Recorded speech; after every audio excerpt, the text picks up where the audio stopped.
আসসালামু আলাইকুম প্রিয় দর্শক, welcome back to my channel food files by Munmun. কেমন আছেন সবাই? আশা করছি যে যেখানে আছেন ভালো আছেন, সুস্থ আছেন। আমি এখন আছি ইউএসএ তে, টেক্সাস স্টেটের ডালাসে অবস্থান করছি। গত পর্বে আমি আপনাদের সাথে শেয়ার করেছি বাংলাদেশ থেকে আমার ইউএসএ আসার যাত্রা। এই পর্বে আমি আপনাদের সাথে আমার যে অ্যাপার্টমেন্ট আমরা ভাড়া নিয়েছি, এটা অ্যাপার্টমেন্ট না, আসলে এটাকে টাউন হোম বলে।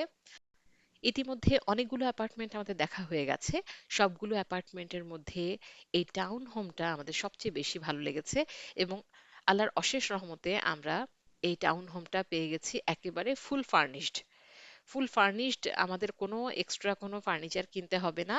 আপনাদের সাথে এই টাউন হোমের মানে পুরো বাড়িটা আমি আপনাদের সাথে শেয়ার করছি। নর্মালি ফুল ফার্নিশড বাসাগুলো কিন্তু $3,000 নিচে সাধারণত পাওয়া যায় না, বাট আমরা লাকিলি এটা $2,200 পেয়ে গেছি। আমার যে ভাবি এখানে থাকেন, ওনার বান্ধবীর বাসা, ওনারা ভাড়া দিচ্ছেন। তো এই কারণে আমরা এই বাসাটা খুব সহজেই $2,200, যেহেতু পরিচিত, উনি আমাদের জন্য $2,200 রাজি হয়েছেন। তো আমরা ফুল ফার্নিশড বাসাটা পেয়ে গেলাম, এবং এখানে আপনারা দেখতে পাচ্ছেন মানে আমার এক্সট্রা করে কোনো কিছুই কিনতে হবে না। একেবারে খাট থেকে শুরু করে সোফা, ড্রেসিং টেবিল, টেবিল, তারপর সবকিছু আছে, সবকিছু। এবং 3টা বেডরুম উপরে, ডুপ্লেক্স বাড়ি। উপরে 3টা বেডরুম, নিচে কিচেন আছে, কিচেনটাও বেশ সুন্দর। ড্রয়িং, ডাইনিং, সবকিছু একসাথে। প্রত্যেকটা রুমের সাথে বড় বড় ক্লোজেট আছে, ওয়াশার ড্রায়ার আছে। আমি আপনাদের একে একে সব দেখাচ্ছি। আমার বাচ্চারা বাড়িটা খুবই পছন্দ করেছে। উপরের প্রত্যেকটা রুম কার্পেটিং করা, সিঁড়ি থেকে উপরের প্রত্যেকটা রুম কার্পেট দিয়ে মোড়ানো। তো আমাদের বেশ ভালো লেগেছে বাড়িটা, ছিমছাম সাজানো গোছানো। উপরের 3টা বেডরুমের সাথে একটা মিডিয়া রুমও আছে। এখানে বিশাল বড় একটা টিভি আছে, টিভিটা মনে হচ্ছে প্রায় 80 ইঞ্চি এমন সাইজের হবে। তো আমার বাচ্চাদের তো খুবই পছন্দ হয়েছে। আর এই বাড়িটার কিচেনে গিয়ে তো আমার খুবই ভালো লেগেছে, কারণ যে আপুটার বাসা আমরা ভাড়া নিচ্ছি, সেই আপুটার আগে থেকেই অনেকগুলো কাচের জিনিস কিচেনে ছিল। বাংলাদেশ থেকে খুবই সামান্য কাচের বাটি প্লেট আমি আনতে পেরেছি, বেশি কিছু আনতে পারিনি।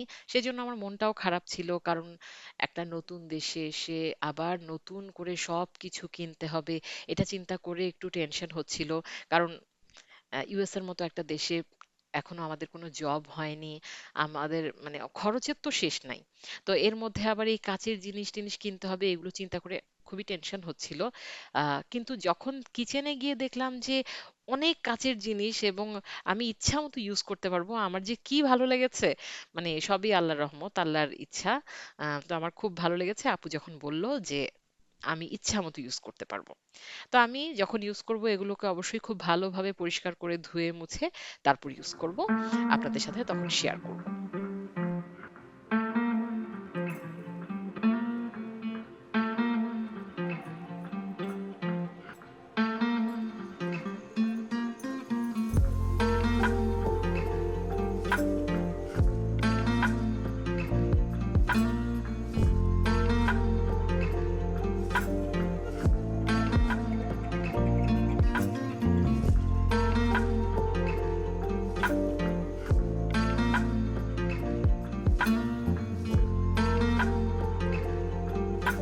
এই বাড়ির সাথে একটা ব্যাকইয়ার্ড আছে, খুবই চমৎকার একটা জায়গা।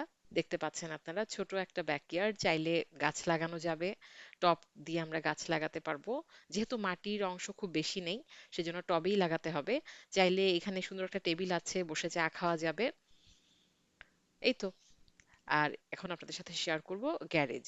বাড়ির সাথে একটা গ্যারেজও আছে, এবং এখানে 2টা বড় সাইজের গাড়ি রাখা যাবে। দেখতে পাচ্ছেন আপনারা গ্যারেজটা অনেক বড়সড়, এগুলোকে পরিষ্কার করতে হবে। তো প্রিয় দর্শক, কেমন লাগলো আমার এই নতুন অ্যাপার্টমেন্ট, নতুন বাড়িটি? আপনারা অবশ্যই কমেন্টস করে জানাবেন। আপনাদের সাথে আমি আরো অনেক ভিডিও শেয়ার করব, সাথেই থাকবেন। আজ এই পর্যন্ত, সবাই ভালো থাকুন, সুস্থ থাকুন। আল্লাহ হাফেজ।